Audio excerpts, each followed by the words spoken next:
Hello everyone. तो कैसे हैं आप सभी? उम्मीद करता हूँ आप ज़रूर अच्छे होंगे और अपने जीवन में मस्त होंगे। तो चलिए, आज की वीडियो कुछ खास है क्योंकि कुछ होने वाला है भारत में कुछ और इम्पोर्टेंट। ठीक है, और क्या इम्पोर्टेंट होने वाला है उसी की हम बात करेंगे इस वीडियो में। ठीक, तो हम बात करने वाले हैं इस वीडियो में इंडिया यूके एफटीए, यानी इंडिया और यूनाइटेड किंगडम जो है, ब्रिटेन जो है, उसमें फ्री ट्रेड एग्रीमेंट जो हमारा हो चुका है वो कब से लागू होने वाला है।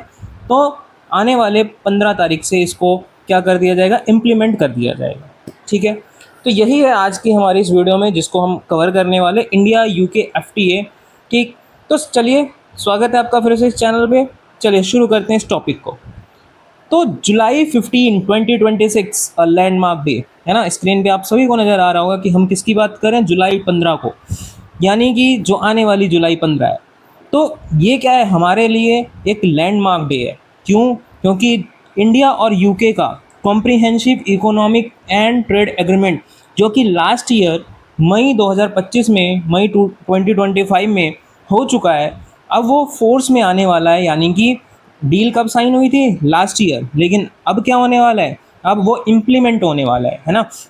तो जैसे कि आपकी फ़ोटो में भी नज़र आ रहा होगा, लास्ट ईयर की जो डील हुई थी उसकी कुछ फ़ोटोज़ हैं ये। ठीक है, तो ये अब क्या होने वाला है, हमारे जो रिलेशनशिप्स हैं किनके साथ, ब्रिटेन के साथ, या वर्ल्ड में ग्लोबली जो हमारा रिलेशन है वो भी काफ़ी इससे ज़्यादा और अच्छे होंगे, हमारी पार्टनरशिप स्ट्रॉन्ग होगी।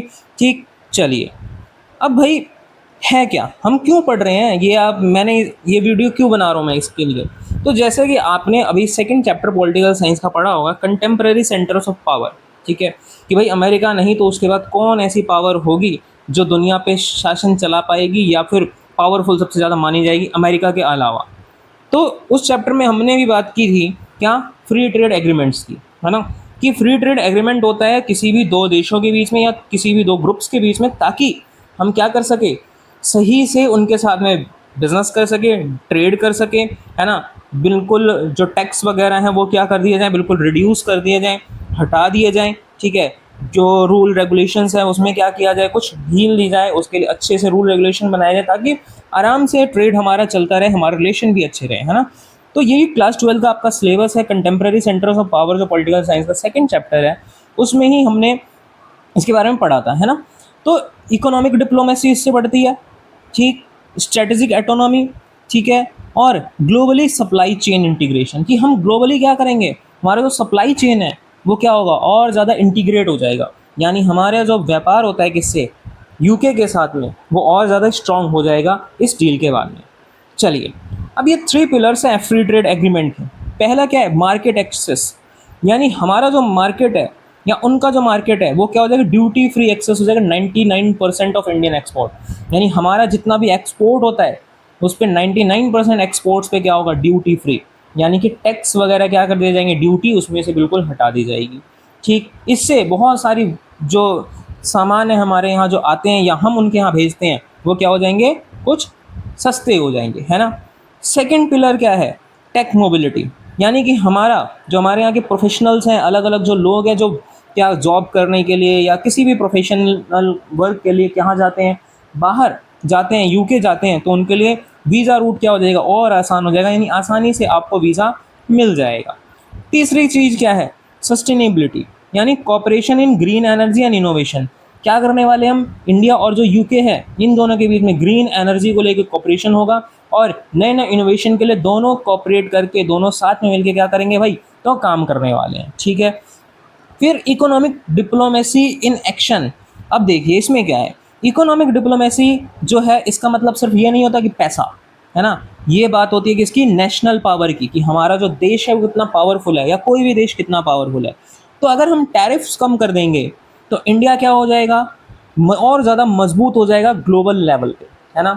ग्लोबली हम क्या हो जाएंगे, और ज़्यादा मजबूत हो जाएंगे, स्ट्रांग हो जाएंगे, सिक्योर हो जाएंगे। ठीक है, हम अपनी जो हम बात कर रहे हैं ना chapter contemporary centre of power, सत्ता के वैकल्पिक केंद्र या नए केंद्र, तो नए केंद्र के रूप में हमें भी देखा जाएगा दुनिया में कि हाँ, हमारा मार्केट कितना बड़ा हो चुका है, हम कितने अच्छे से डील कर रहे हैं, ट्रेड कर रहे हैं अलग अलग कंट्रीज़ के साथ में।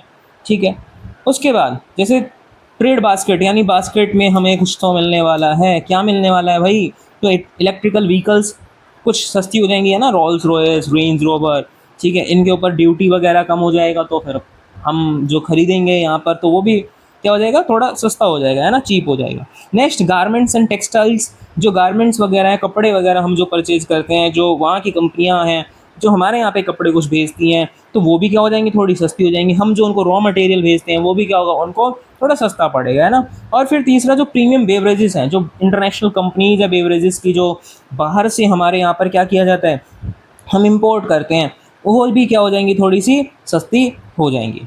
अब ग्लोबल पावर डायनेमिक्स, यानी कि अगर हम एफटीए की बात करें, जब एफटीए इन री इन्फोर्स होगा, यानी कि इसको जब इन्फोर्स कर दिया जाएगा, तो इंडो पैसिफिक टिल्ट मतलब कि आपको स्क्रीन पर नजर आएगा एरो बना हुआ है ना। तो ये जो बिजनेस का रूट है ना, ये क्या हो जाएगा, और ज़्यादा डाइवर्सिफाई हो जाएगा। यानी यूके के लिए भी बेनिफिट है, हमने पढ़ा ना, यूके क्या हो चुका है, ईयू से, यूरोपियन यूनियन से क्या हुआ, अलग हो गया है ना। तो अब जब ये अलग हो गया तो उसके बाद इसकी जो पावर है ये और कैसे दिखाई कि भाई हमें यूरोपियन यूनियन की ज़रूरत नहीं है, तो हमारे साथ ये क्या कर रहा है, डील कर रहा है, ताकि ये और ज़्यादा अपने आप को ग्लोबली या ईयू को और मजबूत दिखा सके। ठीक है, हम भी क्या कर सकते हैं, हमारे पास भी, इंडिया भी जो है वो, उसके पास भी बार्गेनिंग पावर आ जाएगी कि हम दूसरे कंट्री से अपनी बातों को मनवा सकते हैं आसानी से, है ना। चलिए, अब क्या टैरिफ के अलावा और क्या होने वाला है भाई, तो कस्टम जो प्रोसीजर्स है वो थोड़े सिंप्लीफाई हो जाएंगे, इजी हो जाएंगे। ठीक है, एसएमई एम्पावरमेंट को बढ़ावा देंगे, है ना, उसके ऊपर फोकस करेंगे। उसके बाद रेगुलेटरी डिग्रीमेंट, यानी कि इन सारी चीज़ें, रेगुलेटरी अलाइनमेंट करेंगे, यानी कि कुछ रेगुलेटरीज बनाएंगे, रूल रेगुलेशंस अलग अलग हम क्या करेंगे, बढ़ाने वाले हैं। नेक्स्ट, अब इसके बाद क्या क्या बस, यानी कि ये क्वेश्चन आता है, क्या is this the key to India becoming a global leader, क्या ये हमारे ग्लोबल लीडर बनने की चाबी है क्या। तो द एफटीए जो है एक, ये क्या है, ग्रोथ एग्रीमेंट है। ठीक, सिर्फ टैरिफ एग्रीमेंट नहीं है, यानी हम इसके ज़रिए क्या करेंगे, बहुत ज़्यादा ग्रोथ करने वाले हैं भाई। और ये it integrates India into global value change, यानी कि ग्लोबल वैल्यू, अपनी जो हमारे यहाँ की जो इंडिया की जो वैल्यू है वो क्या होने वाली है, और ज़्यादा बढ़ने वाली है। ठीक है, तो ये है किसके बारे में, इसके यानी कि एफटीए के बारे में, जो इंडिया और यूके के बीच में इम्प्लीमेंट होने वाला है 15 जुलाई से। ठीक है, अब क्वेश्चन आता है आपके लिए, क्या आप ये सोचते हो, do you think trade deals like this change India's identity in the world politics, क्या इंडिया की जो आइडेंटिटी है वो दुनिया यानी वर्ल्ड पॉलिटिक्स में बदलने वाली है इन तरीके की चीज़ों की वजह से, या इस तरीके की डील्स की वजह से, ट्रेड डील्स की वजह से। तो कमेंट में आप ज़रूर बताइएगा। ठीक है, चैनल को अगर आपने अभी तक सब्सक्राइब नहीं किया है तो ज़रूर सब्सक्राइब कीजिए, ताकि आप पॉलिटिकल साइंस और हिस्ट्री से जुड़े हुए कंटेंट, जो चैप्टर्स हमारे एनसीईआरटी के, वो भी करते रहें, और उनसे जुड़े हुए कुछ और जो लेटेस्ट कुछ इवेंट्स होते हैं तो उसके बारे में भी हम इस जो चैनल है इसके ज़रिए आपको अपडेट करते रहेंगे, है ना। तो चलिए, बहुत बहुत धन्यवाद, थैंक यू आपका ज्वाइन करने के लिए। हमें मिलते हैं एक अगली वीडियो में, तब तक के लिए गुड बाय।